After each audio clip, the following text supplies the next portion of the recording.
Welcome into another speed reviews video, you guys. For all of the products that I tested for the month of September, I think I have 23 different items. In these videos, you guys, I do show cutaways of me applying literally everything that I'm going to talk about today. This is a purchase or pass kind of video, so I do tell you what I think is worth it and what I think is not worth your money. And I give mini reviews on everything, so if that sounds good to you guys, let's get into it. So first off, I want to start off with brows. I did pick up some advent calendars, one that I may not even have aired yet, because I have pre-filmed a ton of videos, but I picked up an advent calendar from MCO Beauty, and I hadn't previously tried anything from the brand. So there were 12 different products in there. All of them were minis. So this was the Hair and Brow Magic Wand. I don't typically use brow gels for my brows. I usually only use a pencil and then I move on. I don't even use pens typically, but there is one from Urban Decay that I have been enjoying. But as far as like sticking my brows up, it's just not something that I typically do. But this doubles as both. It's a brow and hair wand. I think it's really good for the hair. I have used this a couple of times for the hair and it's worked pretty well without leaving it like crunchy. It just kind of puts the flyaways down. I did use this a couple of times in my brows just to test it, and I actually think it's pretty good. And I'm not the best person to be judging brow gels because I don't use them that often, but I hear a lot of people talking about them. So the notable points are that this doesn't leave a white cast or crunchiness in your brows. Like, it's completely clear, it dries down without any goopy nonsense, and it holds them pretty well. I wouldn't say it's like the most sticky, you know, it's not like gripping it to my face, but it's holding it up, and I think it has a decent longevity to it. If you don't know MCO Beauty, again, I'm pretty unfamiliar with them. They're a brand that basically dupes other brands. And so they've gotten a lot of backlash for going after one brand in particular, but they dupe a lot of stuff. So I'll have other things that you're gonna recognize as like very popular products that they are duping in upcoming videos. I don't even know if this is like duping anything because it's not similarly packaged to anything, and the naming like isn't like, it's not distinctive enough for me to say, oh, they're duping something in particular, and especially in like a mini like this. So I thought it was decent. If you're looking for an affordable brow gel and you don't like the white cast or the crunchy or whatever, then I would say that MCO Beauty might be the place to go to check out some products that are a little bit more affordable. I wouldn't say they're like AOA Studio affordable and they're more pricey than like e.l.f. and things like that, but they are less expensive than their more high-end counterparts. So I hope that helps. All right, let's move on to eyes. I don't go over palettes, but I go over single products in these videos. So I picked up two of the new Charlotte Tilbury Hypnotizing Pop Shots. So she launched these last year and then took them away, and I picked up 2 shades originally. But when she brought these back, she launched more shades. I think originally there was 4 or 5 shades, and now I wanna say that there's like 8 total. And I do believe that these are 2 new shades. I'm not entirely sure about the rose gold shade, but I am pretty sure about the smoky quartz. The smoky quartz is my favorite of these two. The rose gold is really pretty, but smoky quartz has that taupey undertoned base with like the silver sparkles on top. I think it's a very popular type of single taupe shade. The reason that I loved these before is because the formula is creamy. It's a powder single, but it's super duper creamy. You can apply these with a brush really well, which I don't find with every single shadow or every shadow in general that's kind of like this creamy or powder. They apply with a finger really well, and the edges buff out fantastically. They're both really good. It's just that smoky quartz is super unique.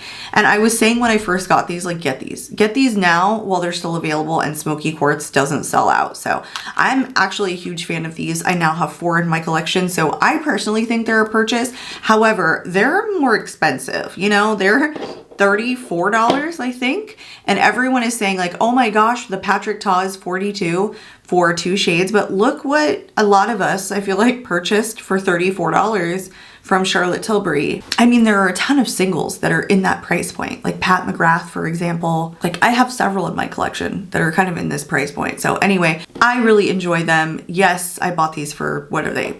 I think $34 a piece, because I just liked the formula so much. This one I have worn over and over and over again all by itself. We evacuated due to the hurricane, and I literally took this in the rose gold shade with me and was like perfectly fine because I think it's so beautiful. And it's quite a long lasting formula, so I do recommend these. All right, let's talk about the one primer that I have. This one is a new release. Actually, most of these products are new releases. There's only like the MCO Beauty and I think like 2 other things in here that aren't brand new releases, or maybe 3.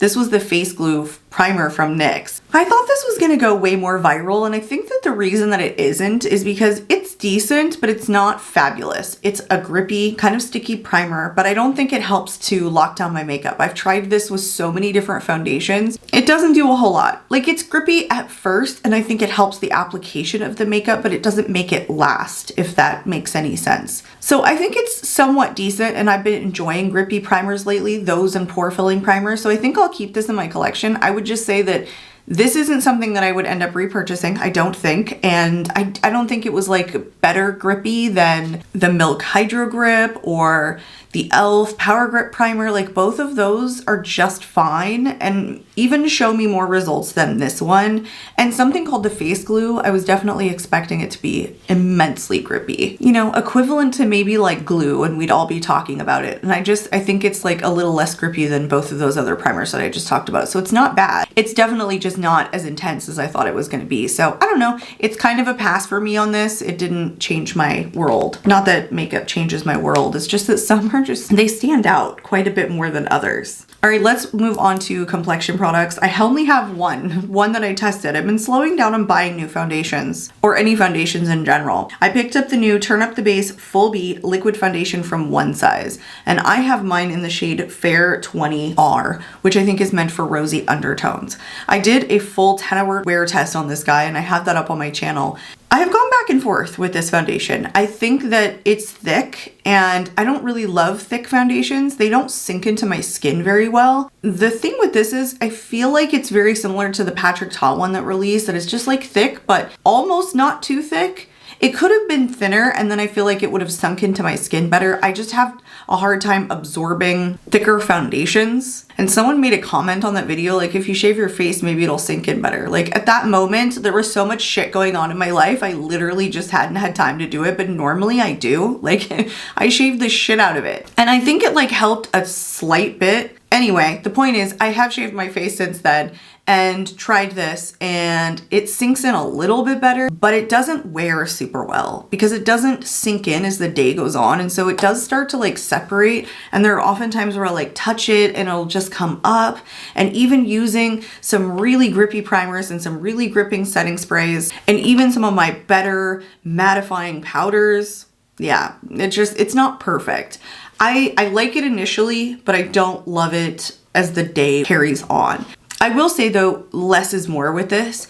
The less product that I go in with, the nicer that it is. This is just too whipped and too thick to go in super heavy the way that I do with my other foundations. So it wasn't the foundation of my dreams for someone who has combo skin, who really wants a foundation that'll lock down. It's just not a thin enough formula for me.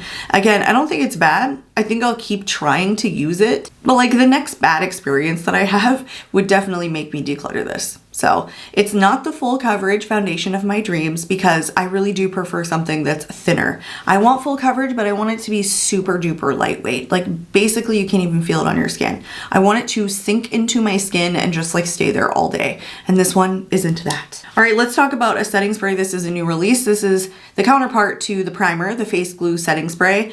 Yeah, pretty much the same thing as the primer. It doesn't do more for me than like some of my other decent setting sprays. I have better setting sprays than this that lock down my makeup a lot better. Again, the Face Glue should make that blush last, should make my makeup super transfer resistant because that's what it claims to do.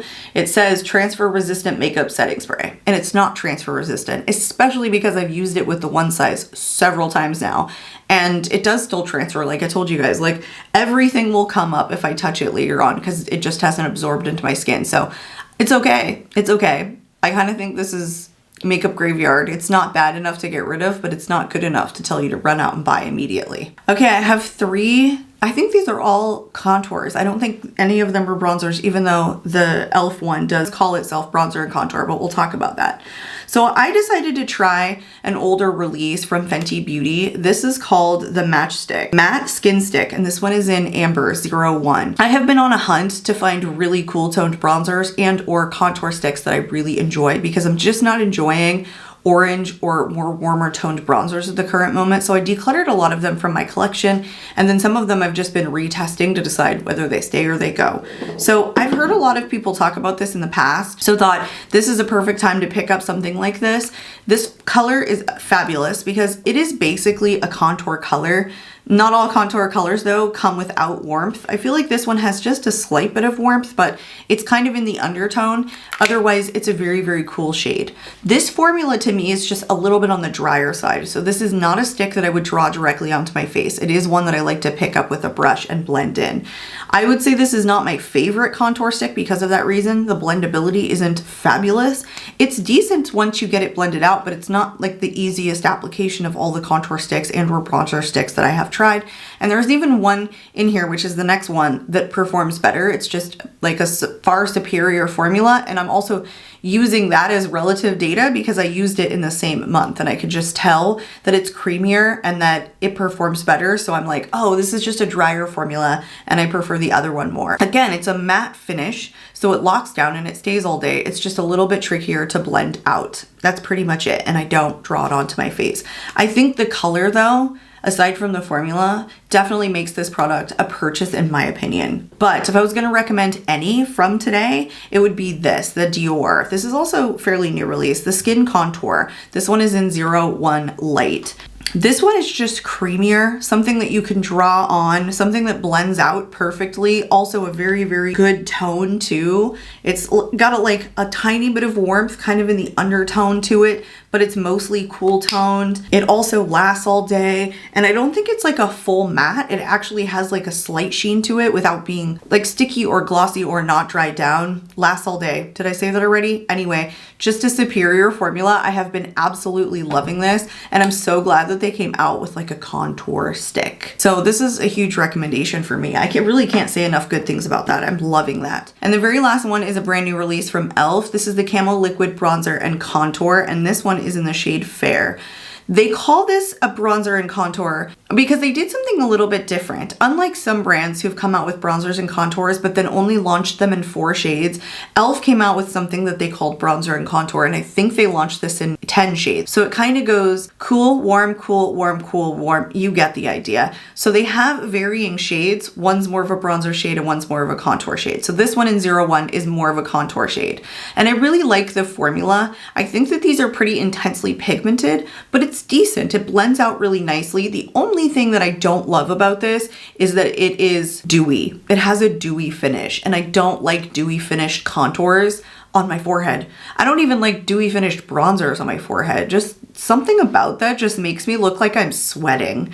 And I already do that freaking 8 months out of the year here in Florida. So not my favorite finish, but it's a really good shade overall. Also very cool toned. e.l.f.'s done a really good job with their contour products and making them cool toned, just like the wand. I always thought that this shade was gonna be good for that. It's only a product though that I like using on my cheeks and my forehead. So, I mean, that's fine. It's just that I do the cheeks and the forehead every time I get ready. So for me, that's kind of like, do I use a different product on my forehead or do I just powder over it? That's the only thing that I think about when I reach for this. Otherwise, formula is really good. And this is another product that lasts all day. All right, the biggest categories here are blush and new lip products.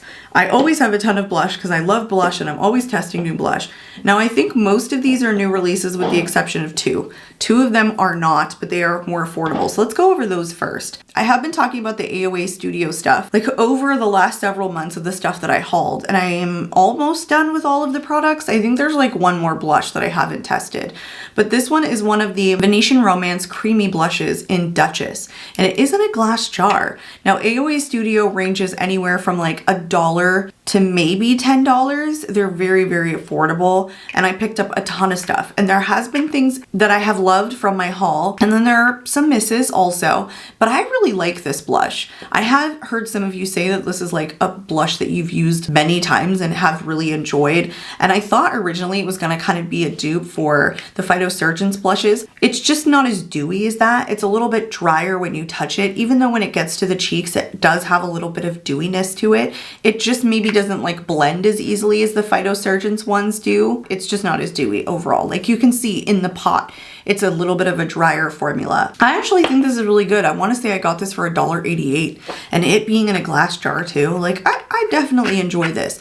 The shade is a little bit bright pink. Like it looks purple in here, but then when you get into the cheeks, it's actually quite bright pink, I think personally. So it's maybe not my favorite shade, but it's a darn good formula and also super long lasting as well. So I do recommend this, you guys, and I think they have a decent shade range too. So affordable product in nice packaging with a decent finish and longevity. The other one from AOA Studio is the I Heart Dew blush drops. And I got this because there are some blush drops that I do like. These are not them though. These are like super duper sheer. They're super liquidy, intensely liquidy. They just don't have enough texture to them. So they just lift everything underneath. And that's it. They just sheer out way too much and they lift every bit of foundation that I have underneath. I don't really mind something sheer occasionally, but it cannot lift the foundation underneath. So this is a no for me. These are in the shade Dolly. And I want to say these were about $1, like $1.08 or something like that. So they're really, really affordable. I don't recommend. Those are a huge pass. All right, so the next one up is the Unreal Liquid Blush from Hourglass. I don't think I've talked about this, but maybe I have already. This one is in Vision. I might have actually talked about this in my last bead reviews, you guys. So here I am just prattling on. Anyway, I guess I'll give you an update. I loved this formula so much. It's very liquidy, and then the minute you put it on your skin and you start rubbing it in, it gains like traction. It gets more creamy instead of liquidy, and it buffs out super easily onto the cheeks. And I think you can build this coverage. I don't think that it starts out super intense. I think you can make it more sheer and then get to intense without it disturbing anything underneath. I did mention though, I didn't love the shade Vision because it came out more brick red when it calls itself like True Rose on the website. So I guess my update is, you guys, I picked up a second shade. I liked the formula so much, I ended up picking up a second shade that's a little bit more pink and less like brick red, because this is not a true rose to me. Not really. If it was gonna be like a rose, you know, it'd have a little bit more blue to it. This is just like more orange. So yeah, I just realized I probably already talked about that. It was that I put it back into my everyday makeup rotation because I wanted to keep trying that particular shade and formula really before I went out and bought another one. But I bought another one, so I did that. Okay, moving on. The next one that we have is the Bare Minerals Complexion Rescue Bronzer. This one is in the shade Kiss of Mauve. I also really like this formula. The packaging seems like there's a ton of air in it though. Every time I squeeze it, like it takes me a ton to like depress it and get the product out. I think this is more like a whipped formula, you know, unlike the Hourglass that's more liquidy. This is definitely more creamy. And I think this can be pretty intense also. It's kind of that like, it starts out more intense than sheer, but it is still buildable. This just has that stickiness to it. Like once you get it to the cheeks, it locks down and does not go anywhere. It stays all day. It's even kind of hard to get off when you're doing like a test of this and then you're taking off the swatch, your cheek swatch. It is really sticky on my cheek. Like I have to do quite a bit of rubbing to get this off. I just don't love the shade. I don't think it's Kiss of Mauve. I think it's Kiss of Copper. Like it's giving orange, more orange than it is pink. So I'm thrown off by the shade. The formula I love. I don't know if I'll hold on to this because of the shade. The Kiss of Mauve that I have in the powder blush, so much more pink than this. This is straight up orange. So I love the formula. It's very long lasting. It's kind of tacky. It has a dewy finish. I don't love the Kiss of Mauve shade. That's it. All right, the next three are actually all new releases again. So I got the Blurry Blush from Ray, and this one is in the shade Dope. This one reminds me so much of the Say Dew blushes. This is actually cream, very soft focus cream blush. When I bought it, I thought it was like a liquid blush because a lot of times they come in applicators like this, but it's not. And if you look at the applicator, it's that really whipped kind of goopy texture that the Say Dew blushes have. These are different though. They have no dewiness to them. They're like almost completely matte without looking flat.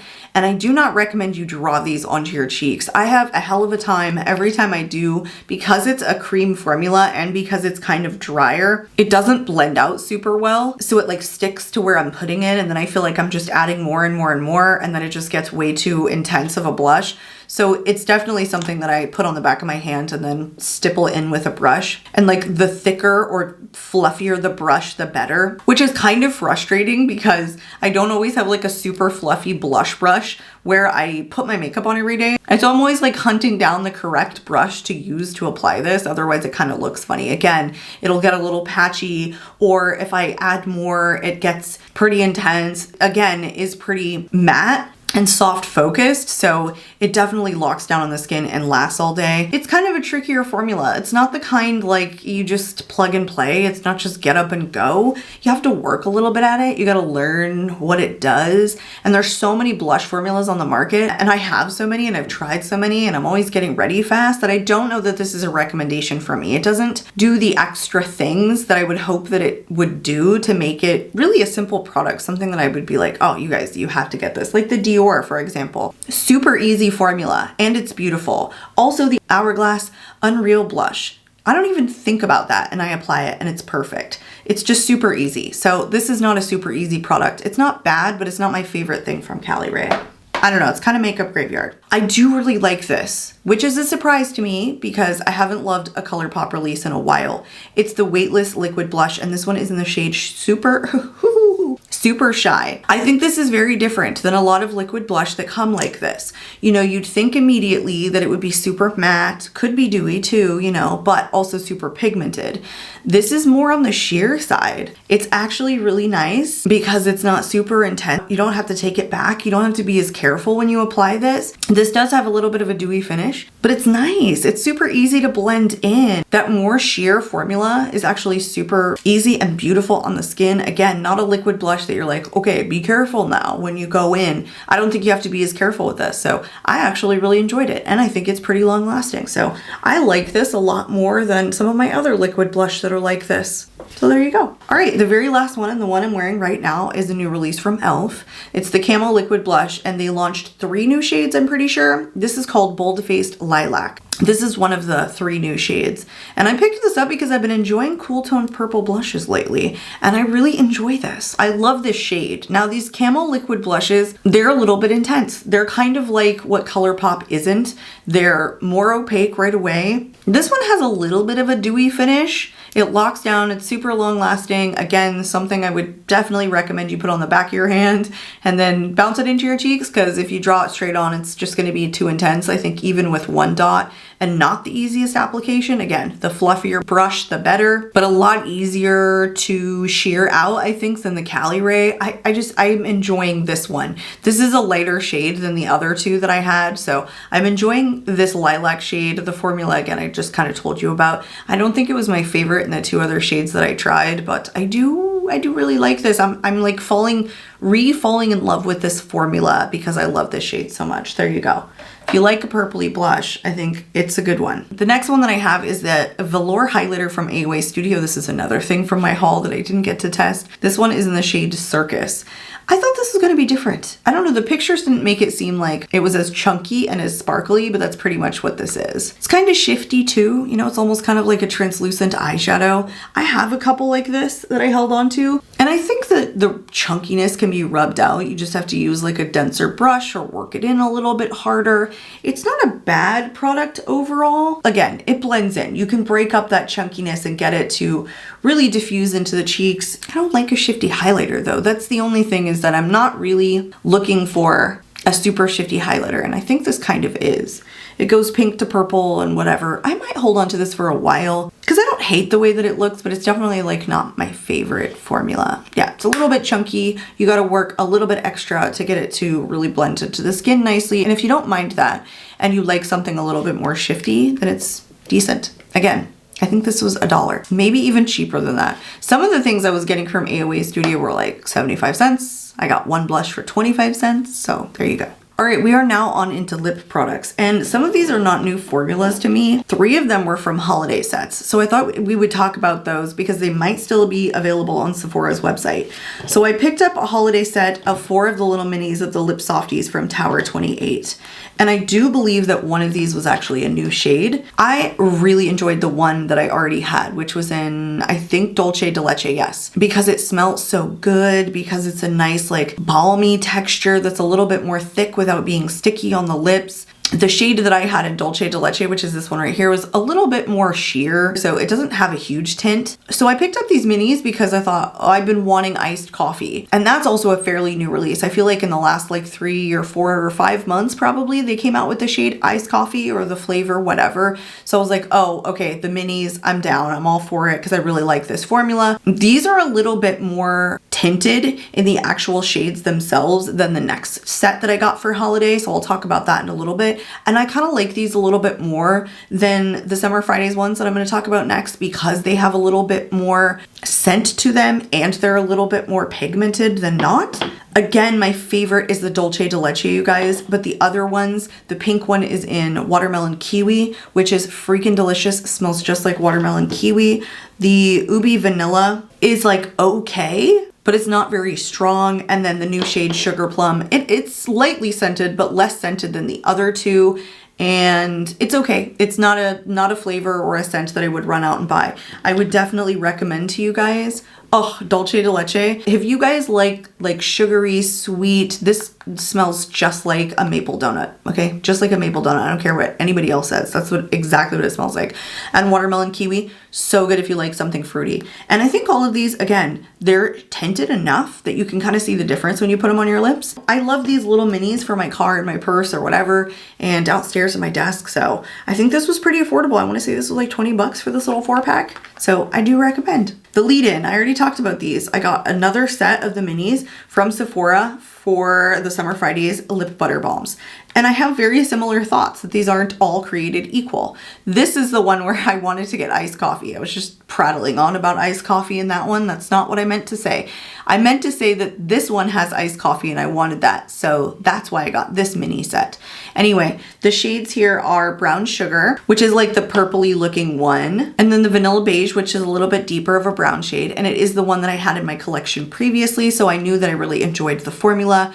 And then the very beige one is vanilla, and the kind of orangey one is in iced coffee. So that was like the newish one that had just launched like 3, 4, 5 months ago. Again, here, they're not all created equally. I feel like Brown Sugar, it doesn't even really have a scent in this. Like, it's okay, but it's mild. Not as brown sugary as I think I would have liked. So I could have passed on this. Vanilla Beige is delicious. The vanilla shade by itself is, again, very, very mild vanilla. So it was kind of like meh to me. And then the iced coffee is fabulous.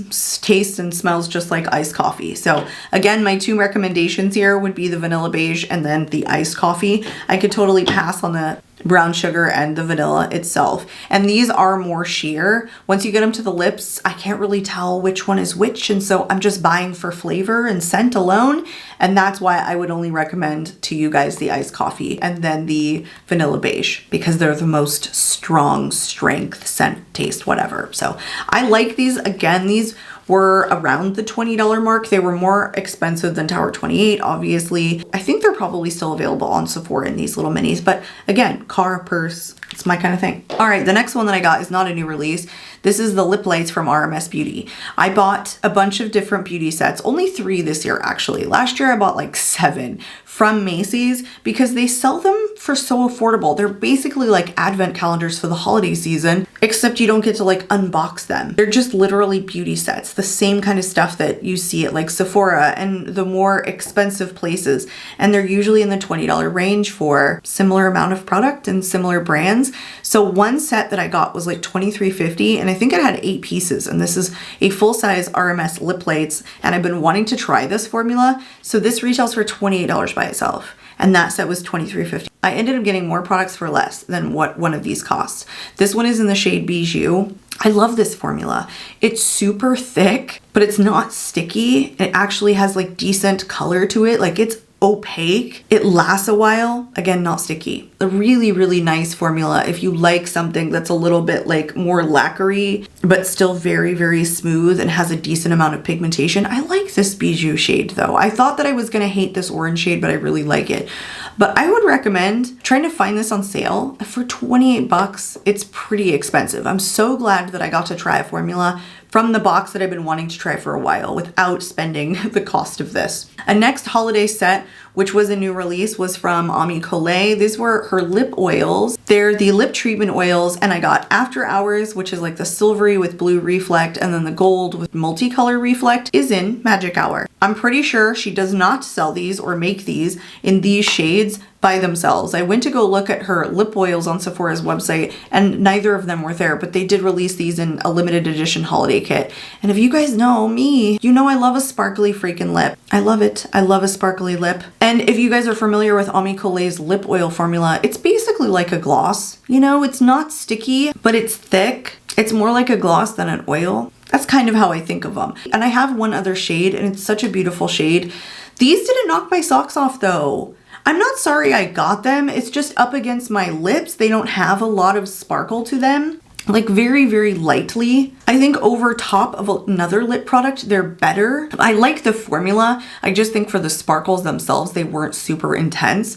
They're so fine that you don't feel them on the lips at all. Like I couldn't tell that this was a sparkly lip if you had blindfolded me. So I do like the formula, but if you guys were looking for a super sparkly lip, in application, I don't think they're quite as sparkly as the pictures online made them look. All right, another fairly new release was from e.l.f. This is one of the So Faced Shimmer Balms and 2 shades released, and this one I think is already sold out. Actually, they probably are both sold out. This is the kind that has like the sparkles in it. So again, I really love a sparkly balm, but this doesn't translate at all. It's an overspray. Maybe it's embedded very slightly, but the sparkles don't translate to your lips at all. Very few of them do. So it's kind of a gimmick to call it a shimmer balm, although I do have some that actually translate the sparkles, so it can be done. MCO Beauty, the Black Magic lipsticks do it. My ones from Kiko Milano do it. This one just did not. Same thing with my Tom Ford one. It's really pretty overspray, but I never noticed the sparkles really translating. So if you liked Tom Ford, you'd probably like this if they bring it back in stock, but it's not going to really translate sparkles onto your lips, I don't think. So I don't know, that's a pass for me. Another new release is from Ravie Beauty. This is one of the Effortless lips. This was one of the new 3 or 4 shades that she released in Peony. So I got a new shade when new shades released, but I hadn't tried this formula previously. This is nice, you know, this reminds me a lot of the Victoria Beckham balms or lipsticks because it starts out pretty sheer and then you can continue building the color up on this and it builds up pretty nicely. You know, not to like a fully opaque satin lipstick or cream lipstick, but pretty good, good enough that you can see it on your lips. I feel like she had Victoria Beckham's lip products kind of as inspiration when she developed these because the packaging is very similar. Gucci also has one that's very similar and they're basically balms, like tinted balms is what they feel like. So that's kind of what this feels like. It's nice. It's kind of a high price point. I think these retail for like $28, but I understand it's a new indie brand. So, you know, she's got to account for that and the upfront costs, etc., etc. I like the shade Peony. I like this formula. I don't love it enough that I think I would go out and buy another one. But if this is your kind of thing, something that's a little bit more sheer and balmy but can be built up, then I think these are great. All right, the very final one is a new release, but they have had these before. This is one of the Rouge Dior Forever Liquid Sequined Lips. This one is in 323, I think is the shade. They have launched these during the holiday in past years, and I've always been too late to pick them up. And I think they've only ever come on the Dior website. This year, they launched on the Sephora website, and they came in so many colors instead of like, you know, a handful. I don't know if they're gonna make this part of their permanent line, but geez Louise, I hope they do. It's basically a matte liquid lip formula, but the more you press your lips together, the sparklier it becomes. It's so freaking weird that it does that. I don't know how it does it. I don't understand it, but you can see the sparkles on your lips. It's so freaking pretty. And I think I got a nice like rosy shade in 323, whatever that is. I think they're just numbered. Anyway, if you don't like a matte liquid lip, you can top this with something. I would just say that like topping it with certain things, because it's a matte liquid lip, I don't know, it kind of gets a little bit like sticky, like grippy, which I've been finding like the thicker the gloss that I put on top of it, kind of like the more boop boop goopy it kind of gets. But these are so pretty and I love a sparkly lip. But you know Dior, they're like 49 bucks, okay? So it's pretty expensive. You have to like Dior, you have to like luxury. I mean, it's gonna give you sparkles, I think. So there's that. That was all 23 items that I tested. I will have everything listed in the description box, including shade in case you guys are interested in checking anything out. I'd love to hear your guys' comments on anything that you guys might have tried or any thoughts that you have of the stuff that I tried. I am out of here for today, you guys, and I hope to catch you all in my next video. Bye, guys.